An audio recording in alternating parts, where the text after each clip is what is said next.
if you're a fan of stationery, then you know that it can get very expensive fairly quickly. So I was really excited when I saw this set of dual tip brush markers, a set of Fineliners, and a set of metallic markers at the dollar store for a very affordable price. So, are they too good to be true? Let's find out. And we are going to start off with the supplies that tend to be the most expensive elsewhere, which are dual tip brush markers. This set of 12 markers was only $4, and you actually get a pretty nice variety of color. As for the actual dual tip, well, they look pretty standard. You have your standard brush tip on the one side and your Fineliner tip on the other.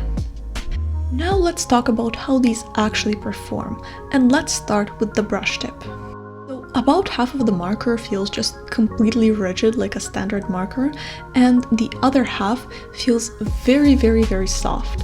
So once you press down on the tip, it doesn't actually spring back, so it's much harder to get a thinner line after you've started writing.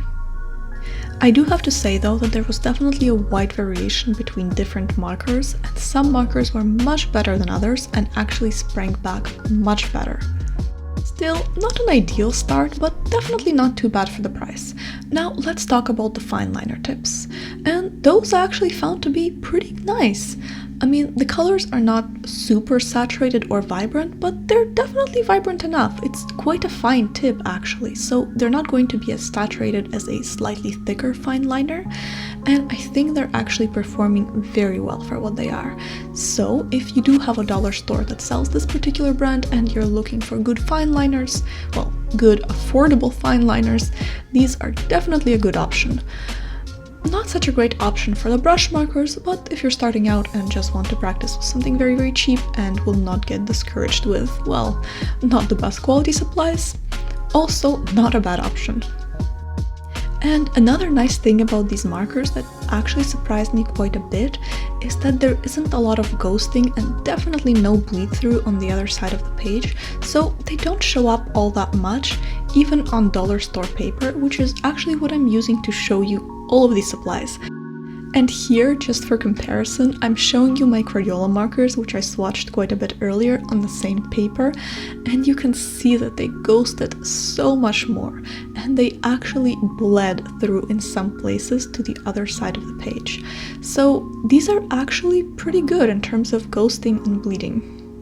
And I actually did forget to mention it, but yes, I will be using a dollar store notebook to show you all of these supplies, just so you can see how they perform on the worst quality paper that I own, and you can make an informed decision, especially if you are in fact using a dollar store notebook.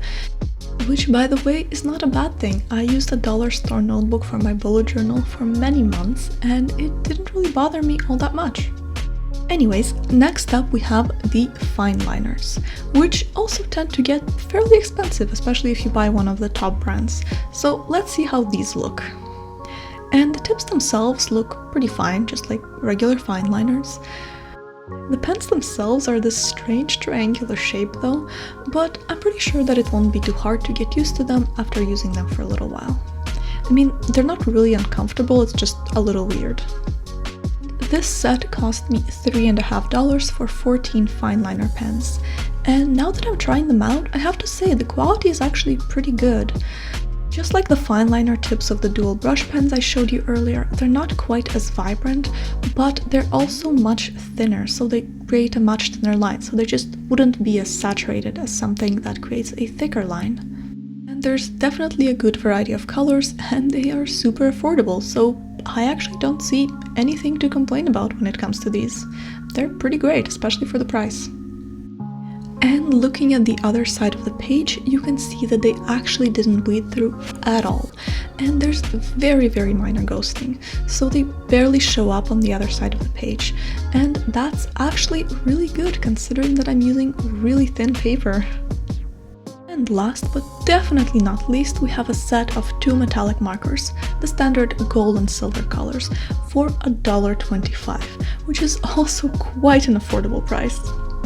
So these markers are definitely quite thick, but again, that's not really a bad thing unless you like your markers to be thin. And I do think that they actually look pretty good. They are quite shiny, although I have to say the silver is shinier than the gold. I don't know if that's just the set I got or if they're all like that, but that's something to keep in mind, again, if you have these in your area. I also wanted to do a little test to see how opaque they are by seeing how well they cover up this black line, and again I found that the silver covered it up very nicely, but the gold didn't cover it up quite as well. And of course, since they are metallic markers, I absolutely had to show you how they look on black paper. So here they are, and I think that they do look pretty good. Again, the silver definitely does look better than the gold, but the gold does still show up fairly well, and they both look fairly shiny and definitely metallic. And last but not least, flipping the page, you can see that they barely show up. I mean, again, just like with all the other markers and pens, there's a little bit of ghosting, but there's definitely no bleed through. So overall, I think that the metallic markers are actually pretty good, and it's a good set with two of the most used metallic colors, so it's definitely something worth getting if you're into silver and gold. I have to say, I was definitely pleasantly surprised when it came to these dollar store supplies. I mean, the brush markers are a little bit off, but everything else actually worked really well and is very affordable, so I think they're great options. Of course, I can't guarantee that you'll have these exact brands or these results with supplies from your local dollar store, but judging by my experience, I think that whatever your dollar store might sell, it might be worth trying out. Especially if you're a beginner and looking for some cheaper supplies.